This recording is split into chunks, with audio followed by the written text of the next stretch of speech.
compañeros, les habla Sonia Salgado Acevedo, licenciada en Español y Literatura, especialista y magíster en Gestión Educativa y Literatura Universal.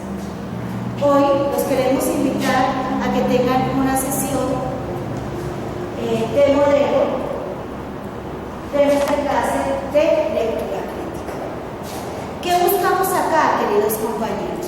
Que ustedes tengan el material, la metodología, la dinámica, las estrategias de cada una de las sesiones.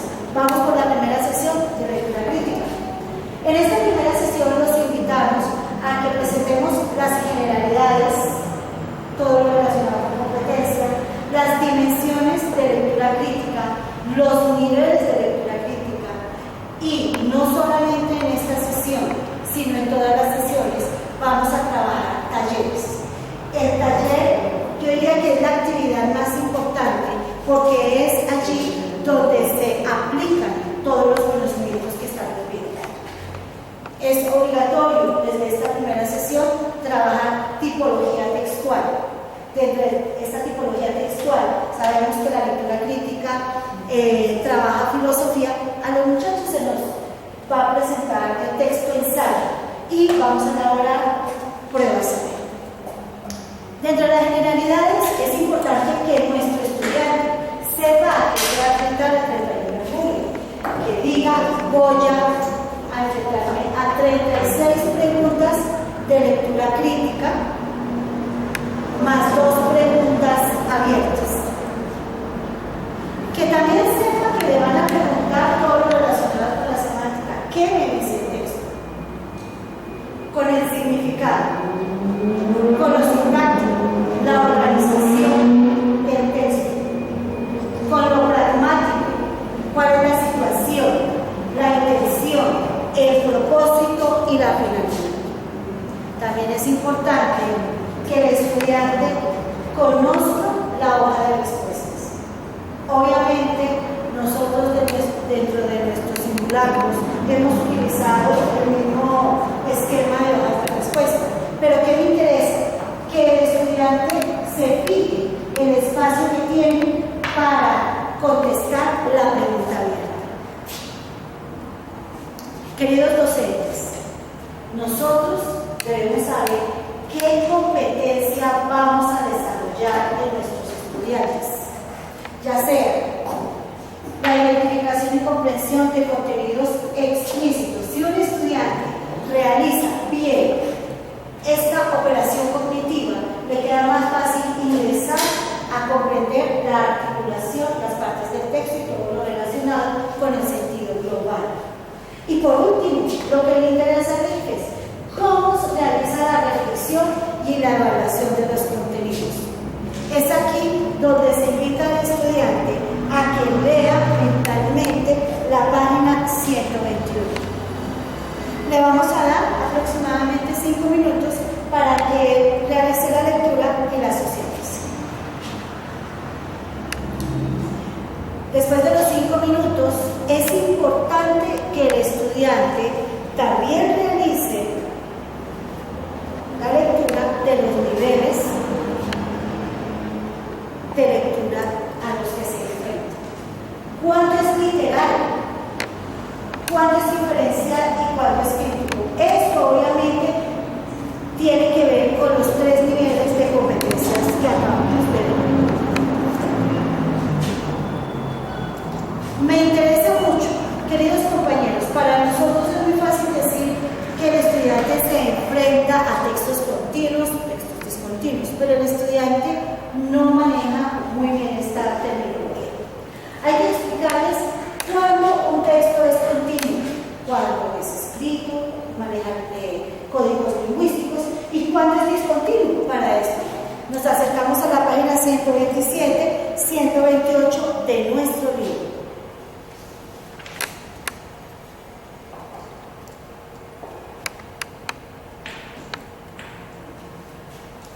Y como tercera generalidad, es importante que el estudiante conozca la estructura de la prueba saber. Es importante que él identifique el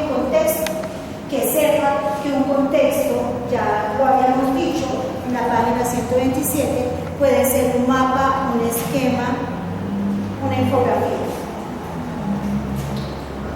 Que este contexto abarca todo su presaber para que su respuesta sea asertiva.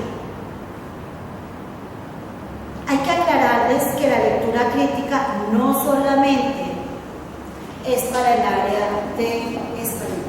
La lectura crítica la aborda ciencias, matemáticas, filosofía, lectura crítica obviamente. Cojamos este ejemplo.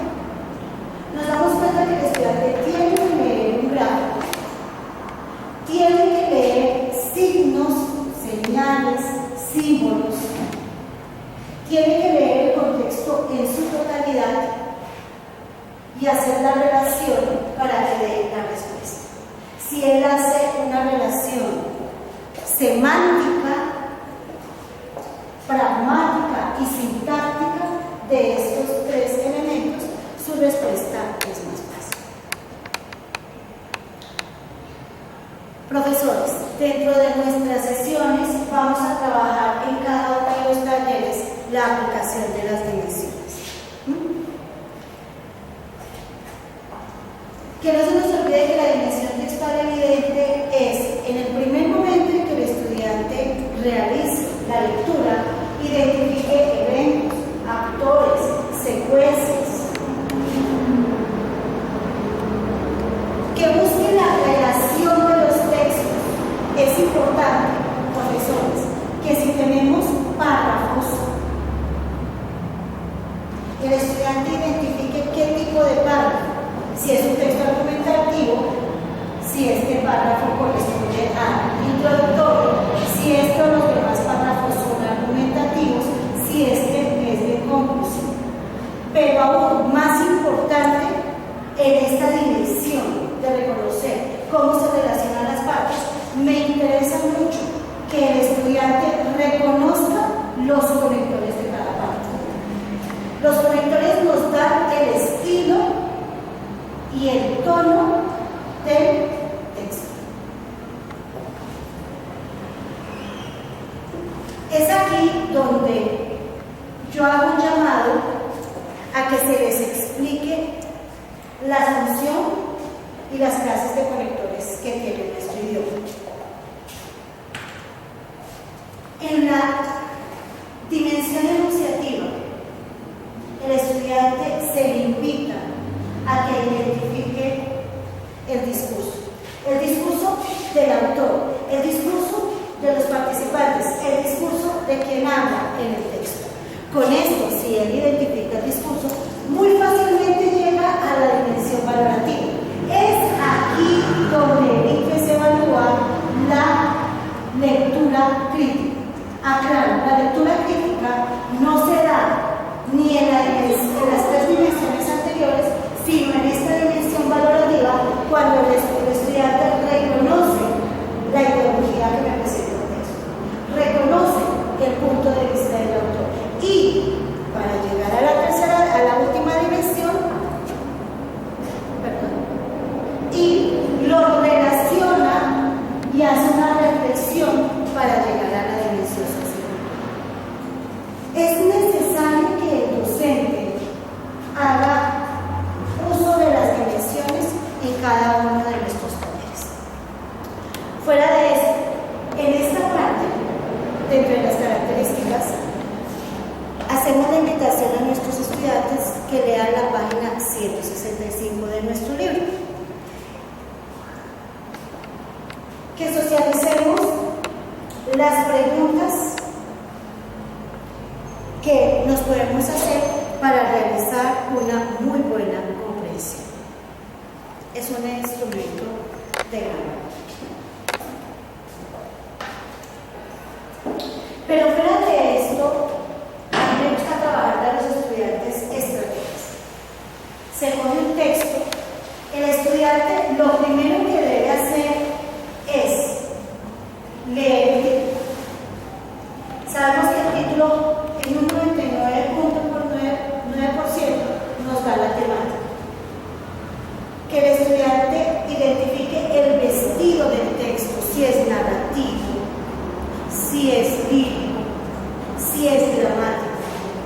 nunca se nos olvide la fuente. Es muy seguro que de esta partecita nos surjan preguntas. Ya después, cuando lleguemos a la decodificación textual, a la lectura del texto, el estudiante identifique cómo me presenta la información, cuál es el propósito del texto. Y ¿se acuerdan que les había hablado del tono, del uso del lenguaje? ¿Cómo es el tono del texto? Porque acá el IFES me realiza preguntas de aptitud verbal, que las vamos a ver más adelante, que me piden sinónimos. Sí, el estudiante se le solicita identifique un sinónimo de tal expresión y las 4 respuestas son verdaderas. El estudiante no va a identificar la verdadera si no ha identificado el tono del texto. Obviamente tiene que identificar el tema, la hipótesis, la argumentación. Importante, a medida que el estudiante vaya leyendo, debemos subrayar las palabras clave.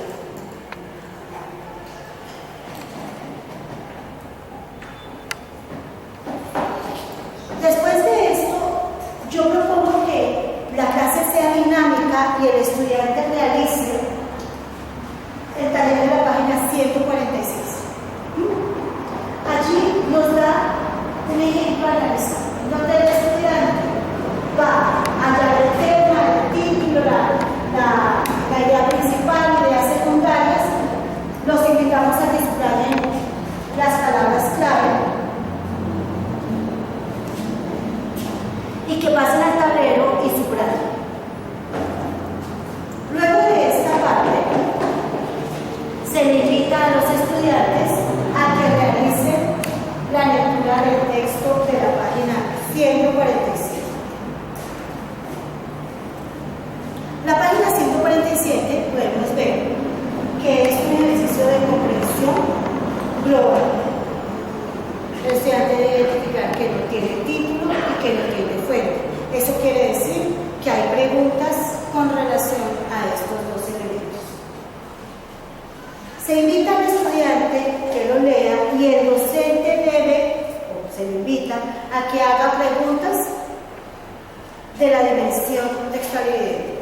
Localice las palabras claves, quiénes son los autores, en qué momento se dio, quiénes participan. También se les invita a que relacionen la información entre párrafos, como les comenté anterior, a que identifiquen los conectores.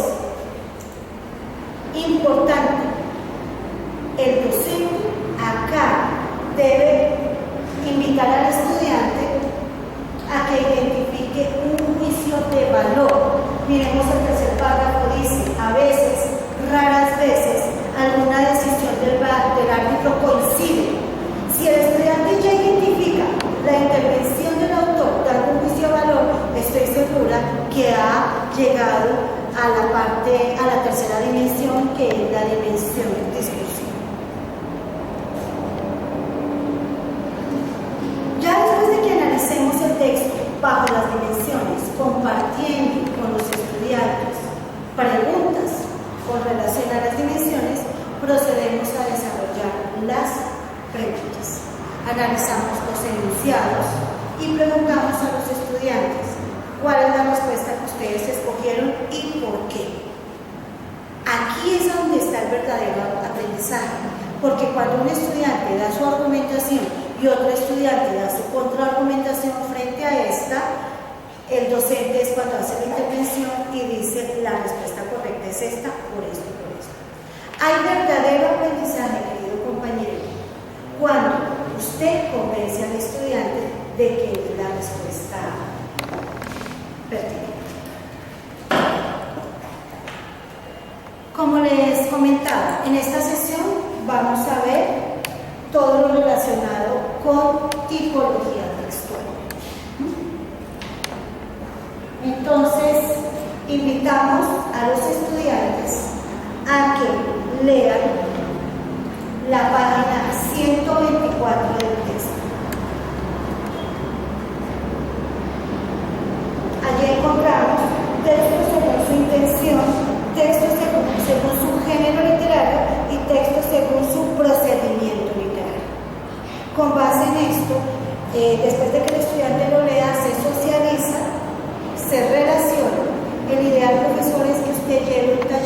o unos textos diferentes en su video y que ellos identifiquen. Si es texto narrativo, su propósito es contar, relatar, narrar.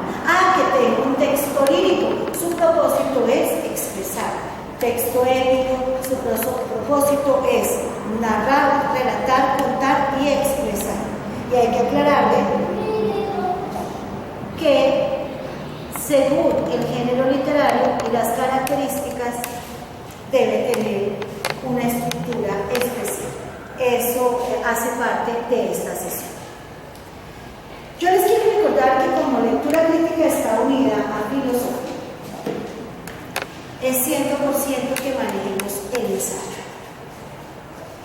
En la página 129 nos aparece el esquema perfecto de las características, funciones del ensayo y del discurso.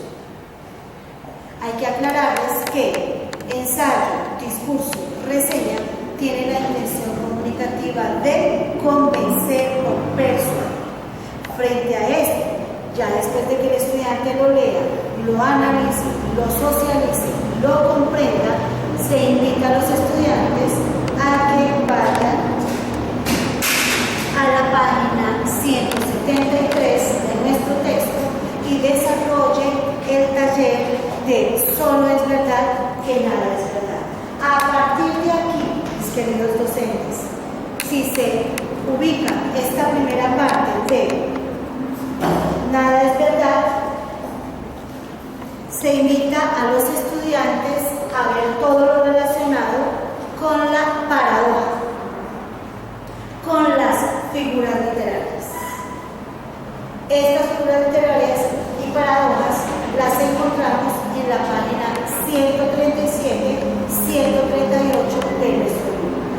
Importantísimo, ensayo, discurso que maneje figuras literarias, ensayo, discurso que se pregunta en nuestra prueba saber. Más o menos en este taller nos demoramos, yo considero que media hora. Es un texto argumentativo, tiene 2 párrafos y en medio de ya no es necesario que nosotros los docentes tomemos dimensión por dimensión. El mismo texto les da la dimensión. ¿Qué les sugiere el título? Aquí es a donde yo invito a la pregunta abierta. Digamos los estudiantes, no tengamos en cuenta estas líneas tan extensas, sino ubiquemos el espacio, el mismo espacio que la misma hoja de respuesta que teníamos al inicio. El estudiante se obliga a sintetizar, se obliga a utilizar palabras concretas y a presentar síntesis textual. ¿Cuáles son los puntos de reflexión? Importantísimo. Quinta dimensión de lectura crítica. Después de realizar este texto, no olvidemos preguntarle, si usted docente desea trabajar en el taller anterior de la página 173, perfecto. Si usted docente quiere llevar taller aparte, mucho mejor porque hace más dinámica su clase. Querido compañero, cada una de nuestras sesiones termina con pregunta abierta. Vamos con la segunda sesión. Como les venía comentando,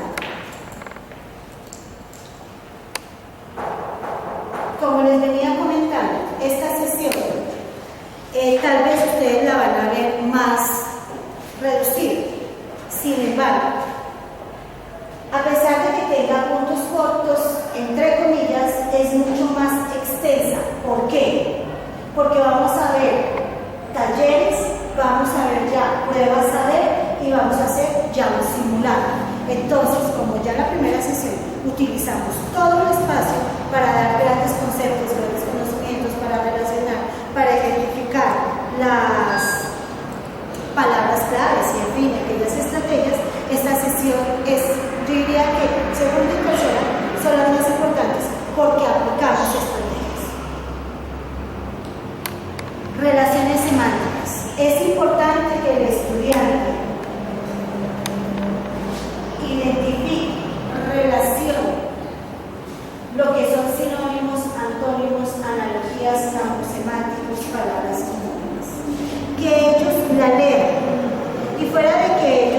tarea, por favor, que den ejemplos de su vida cotidiana.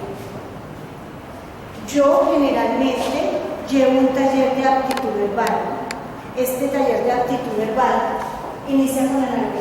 Aclaro, querido compañero, toda la prueba ICFES es una analogía. Si el estudiante analiza la relación del enunciado, encuentra la relación de la prueba. Miremos este primer ejemplo. Grandeza, pequeño, como. Generalmente nuestros estudiantes dan la respuesta B. Grande elefante, pequeña pulga. Ahí nos damos cuenta que no hace relación semántica. La relación semántica sería grandeza, pequeño, relación semántica de antónimos. ¿Cuál es el antónimo perfecto que cumple la relación semántica del enunciado? ¿Por qué coloco este ejemplo? Porque el 90% de nuestros estudiantes busca el ejemplo. Si ellos llegan a este punto de semántica textual, le vamos a ayudar muchísimo en los resultados de la prueba. Hacemos taller de antónimos. Yo los invito a que hagamos en cada sesión 2 o 3 ejemplos de sinónimos, antónimos, analogías. Es importante que en esta segunda sesión también se trabajen los párrafos. Cuando estábamos viendo los ensayos, yo les decía la estructura del ensayo y los párrafos, cómo nos identifica esta tipología textual. En esta parte se le da a conocer a los estudiantes las características y funciones de los párrafos. Pero no nos vamos a quedar ahí, nos vamos a los talleres que existen al final del libro, escogemos una de las lecturas y vamos a identificar los tipos de párrafos, la estructura del párrafo, la idea principal del párrafo que contiene. Luego de esto, se invita a que el estudiante vaya a la página 157, taller, compañeros. Si hay taller en clase, hay actividad y aprendizaje. En el taller del peluquero, el estudiante debe ya relacionar que no tenemos título, no tenemos fuente, ya identifica que existe diálogo. Yo puedo jugar aquí, diálogo, monólogo, estructura de cada una de estas formas discursivas. Cuando el estudiante ingrese a nuestro taller del 157,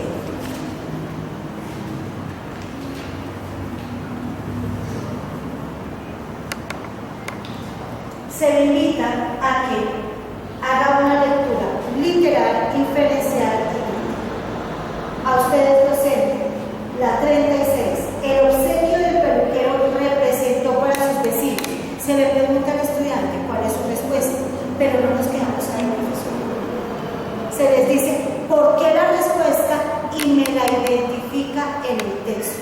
¿En qué parte la encontramos? ¿Por qué la encontramos? No es porque pues yo entendí el texto, no. Siempre se debe buscar la relación. Después de realizar este taller, se puede realizar en forma de concurso. Ya viene un simulacro. Este simulacro me interesa que lo hagamos en forma individual, obviamente, para que identifiquen el texto lírico.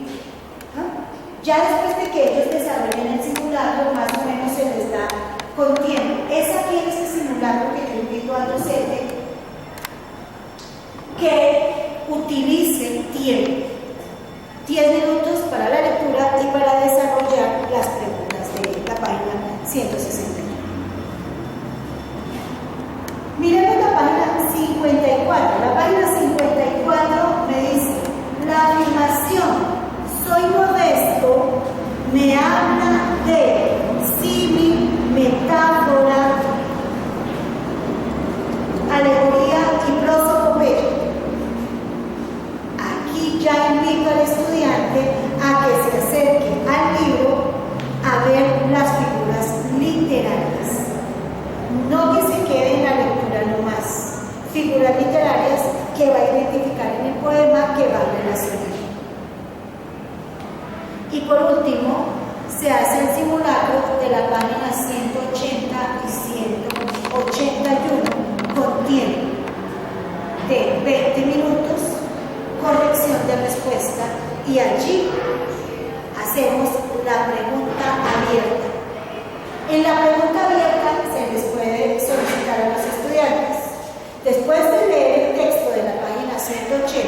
181, por favor, en una línea escriba la temática textual.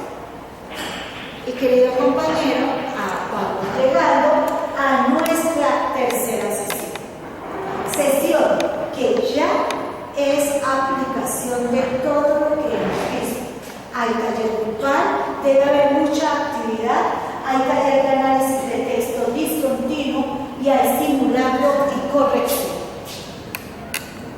En taller grupal se le invita al estudiante que, si es tan amable, y con base en la página 139, Escuelas Literarias, toda la sección hasta la página 144, haga una relación con la filosofía, con las escuelas de filosofía de la Edad Media, y se va a dar cuenta el estudiante que la filosofía, la época de la filosofía y la época de las literarias son similares. Eso quiere decir que ya nos ha dado un paso grandísimo en el desarrollo de las habilidades tempoespaciales.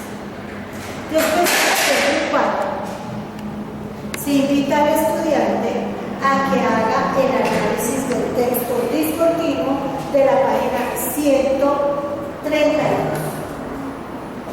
Me interesa mucho que el estudiante sepa qué es una línea. Acá yo puedo trabajar las oraciones, tipos de oraciones, tipos de enunciados. Estos tipos de enunciados me da el tono y la intención comunicativa. Y también se va a desarrollar, se invita a desarrollar el taller que está en la página 175. Aquí ya estamos cerrando el ciclo de lectura crítica. Ya estamos leyendo texto discontinuo en la cuarta y quinta dimensión y empezamos a desarrollar nuestro taller.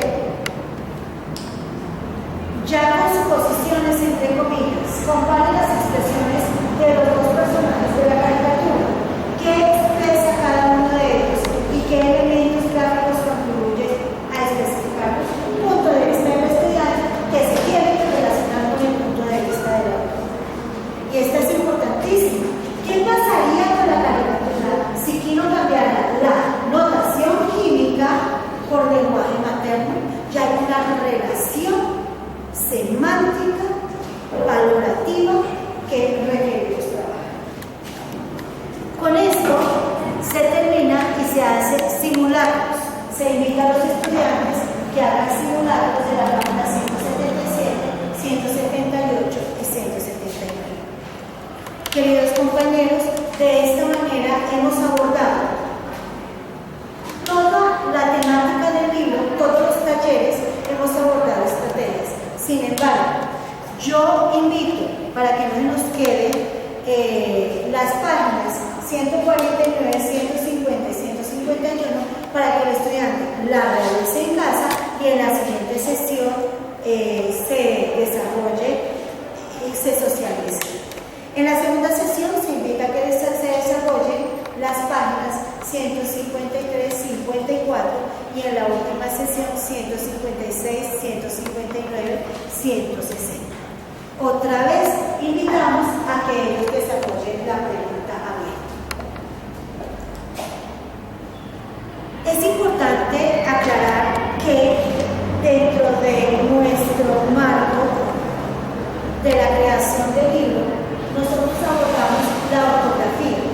Profesores, si un estudiante lee signos ortográficos, es un estudiante que no le va a quedar difícil la inferencia semántica. Doy un ejemplo. En el prólogo de Quijote, que dice, querido lector,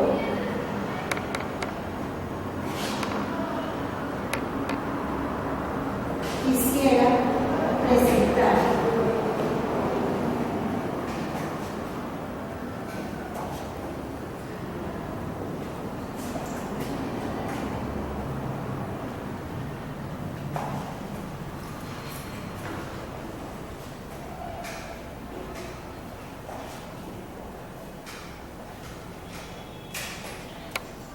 Querido lector, quisiera presentar esta obra limpia, monda, libre de ornatos.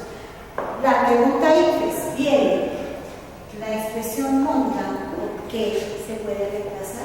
Un estudiante puede tener muchísimas interpretaciones, pero si se le dice que esto corresponde al prólogo del Quijote de la Mancha, tiene que buscar el tono, el sentido y la quinta dimensión, la dimensión valorativa, donde está el significado de monda.